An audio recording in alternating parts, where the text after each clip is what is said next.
Hey, what's up, my beautiful Gemini?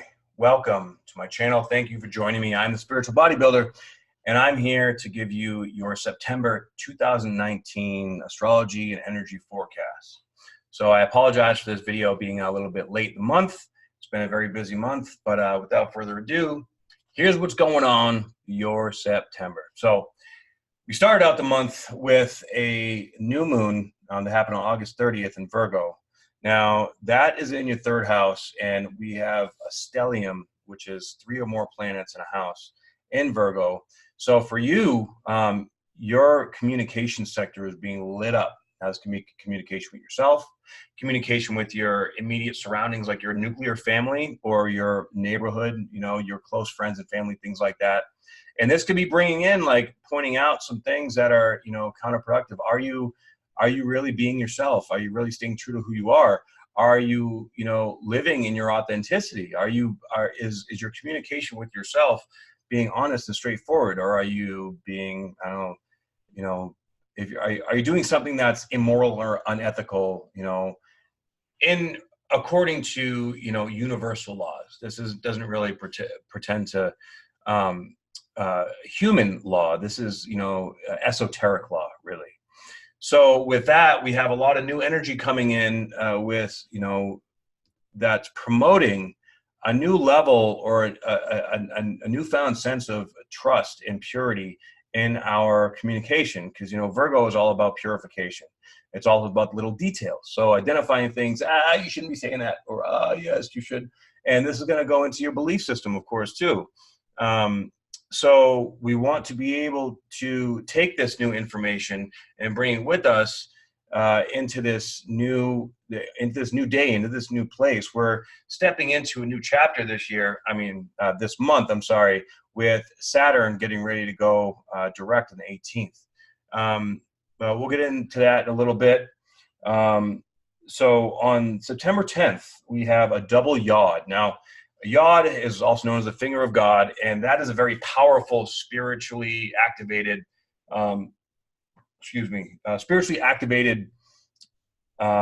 aspect. It's two sextile. It's a sextile from one planet to another, then two quincunxes. Now, those quincunxes is the difficult energy. It's the lesson that needs to be learned. The sextile is the energy that allows us or gives us strength to learn that lesson. So this one is from the moon in Aquarius, sextile Jupiter. Now, Aquarius for you is your 8th house, and it's going to be sextile Jupiter, which is your 7th house.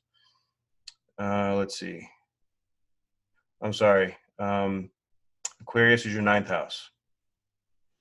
So with between the 9th and 7th house, the 7th house has to do with significant relationships, like your marriage partner, business partners, like someone that it plays a very significant role. It's like this with you in your life, okay?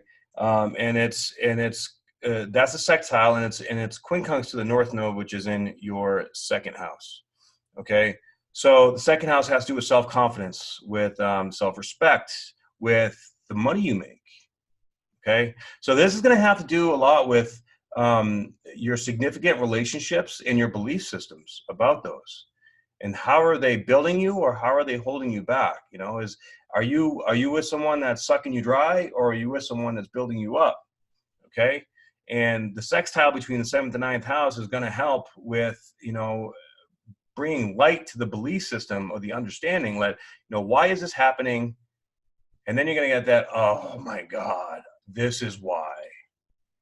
And then it's going to be looking at your destiny like, okay, well, if you keep doing this, you're not going to be getting to where you want to go. Or this is what you need to do to get to where you want to go. And you really got to man up or woman up, right? Step into your truth. And, this is a big energy about fear. Are you going to let your fear hold you back? And are you letting your fear suppress your self-confidence?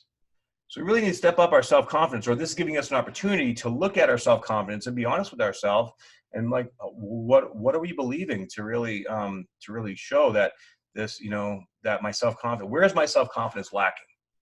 Where do I need to grow, right?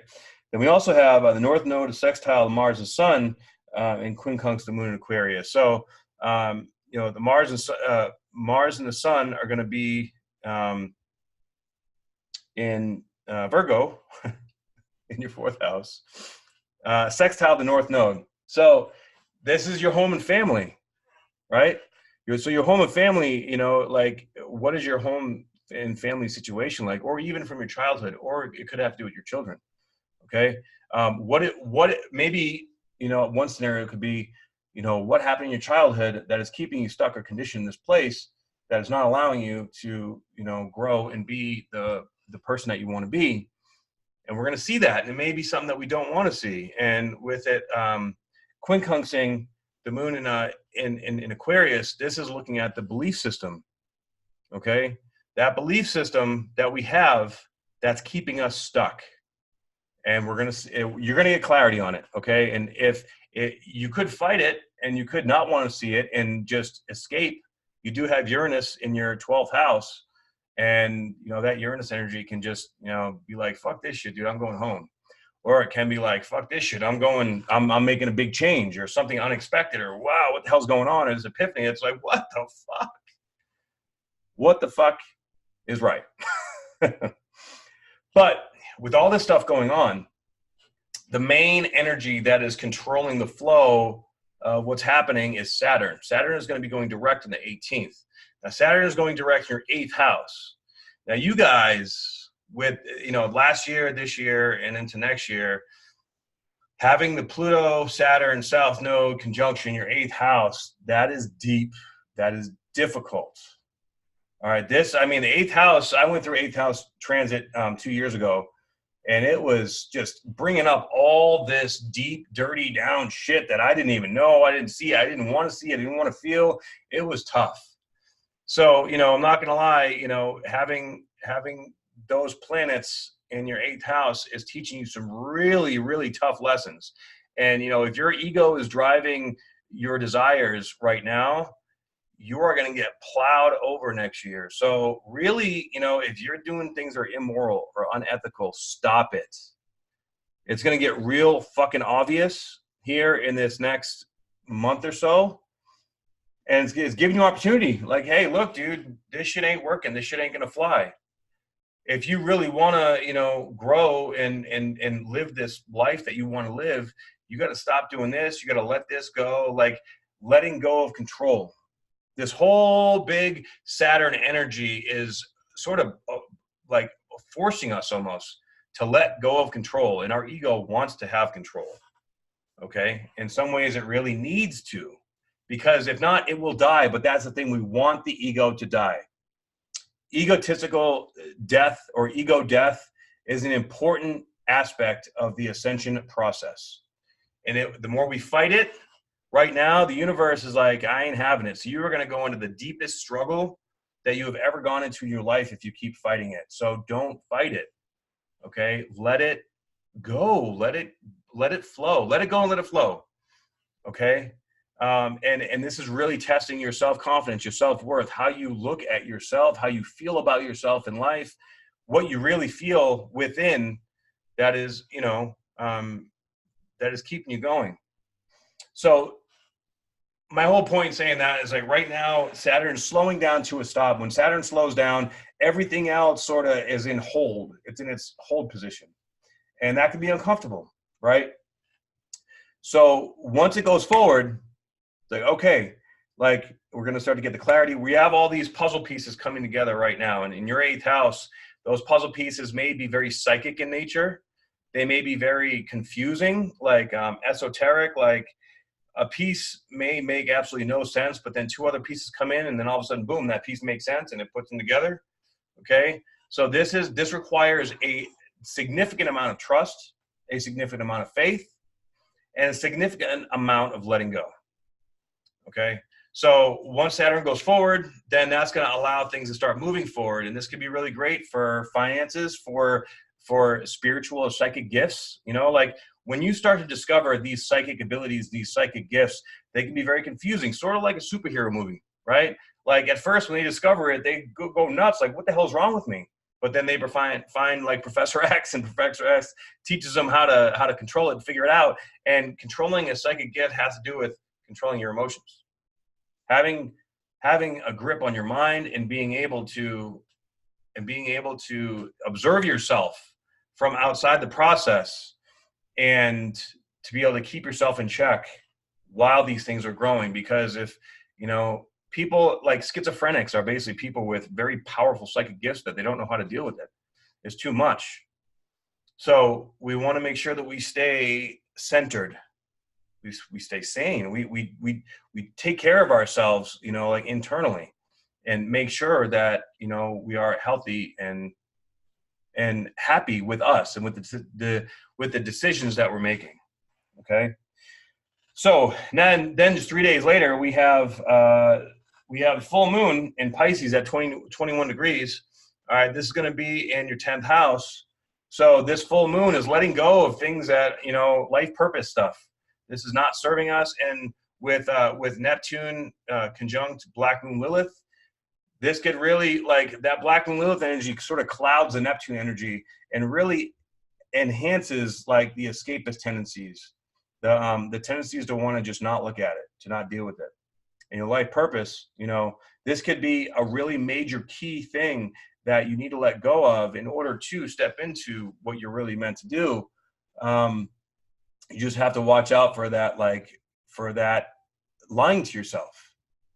Okay, you may think, oh no, your ego thinks I absolutely need this. I need to do this in order to be able to accomplish this. But the spirit's saying, no, you actually need to let go of that in order to accomplish this. And with the moon there, of course, and being opposed to Mars, Sun, Mercury, and Venus, it's like a standoff between these two energies. Like, okay, well, this is the personal plan. This is what we embody. This is our masculine, feminine. Is it at war, or is it in alignment to bring us to what we're meant to do in this world? And whatever that might be, this is going to give us a chance to let go of the stuff that we don't want to be a part of. Okay, now on the same day, we're going to have Venus and Mercury conjunct at 29 degrees of Virgo. So 29 degrees Virgo for you is in your 4th house, at the very end of your 4th house. So this is lessons to learn. The 29th degree of any sign is in like a master number. It's the most powerful energy of that sign. So we have a 29th degree of like, okay, we're mastering, we're purifying this essence, this energy of our home and family. Okay, because we have to, in order to be able to have the foundation set to go into our life purpose as we are meant to. Okay, and then on the next day, we start our transition into Libra, which for you is in your 5th house, which has to do with getting in touch with your inner child, which has to do with, like being childlike, which has to do with physical activity, athletic performance, things like that. Okay, so we're going to be sliding into this from like once Saturn goes direct, then, we finish up this purification energy in your 4th house. And then once that purification energy is cleared out, now it's going to bring in all these new relationships with ourselves, new energies of relationships with other people, with our family, with everything. And then, it's going to bring in new challenges, new roles, new responsibilities. Okay. So watch for many things to really start changing big time here towards the middle end of the month. Okay. Then on September 28th, we have a new moon at 5 degrees Libra. So this is bringing in this new energy. After we've purged all that Pisces stuff, now we have this new energy coming in regards to relationships. Okay, and Uranus is going to be quincunx this energy. So Uranus being in your 12th house, that's a difficult placement. You could be a little bit unrealistic about things right now, and you could have unrealistic dreams and visions coming into your 5th house. So with this new moon coming into Libra and Uranus in your 12th house, you need to be careful about, having, like, if something comes in your mind and it seems completely unrealistic, completely out of whack, or if you get this idea that if you take a step back and think about it, you're like, well, like if I do that, then that's going to keep me from getting to where I want to go. You know, that's the kind of energy you want to watch out for. But this also could be genius new ideas in relationship to who you are. Like, I don't know, you know, going out and experimenting, trying like different like athletic events, and all of a sudden you find out, holy crap, I've never tried gymnastics, but I'm amazing at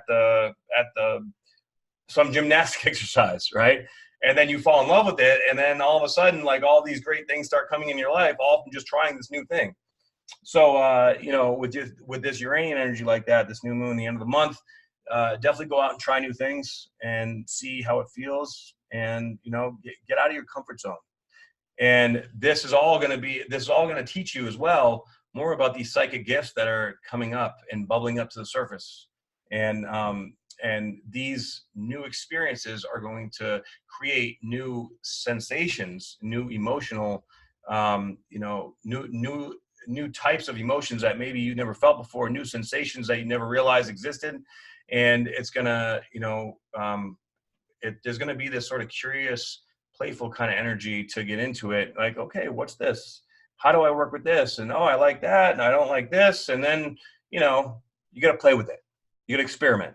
Okay, so the end of the month is gonna be very experimental, and get out around people. You know, Libra is about relationships and building, you know, foundations out there. So get experimental, get creative, allow your creativity to flow, because this also wants to open up your heart chakra. Fifth house is about living from your heart.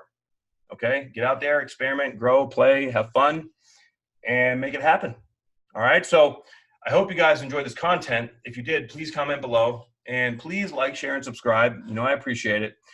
And I will be back next month. If you would like to get a personal reading from me, please go to trinityfitnessastrology.com. I'll put that in the description box below. And I will see you guys next month. Thank you very much.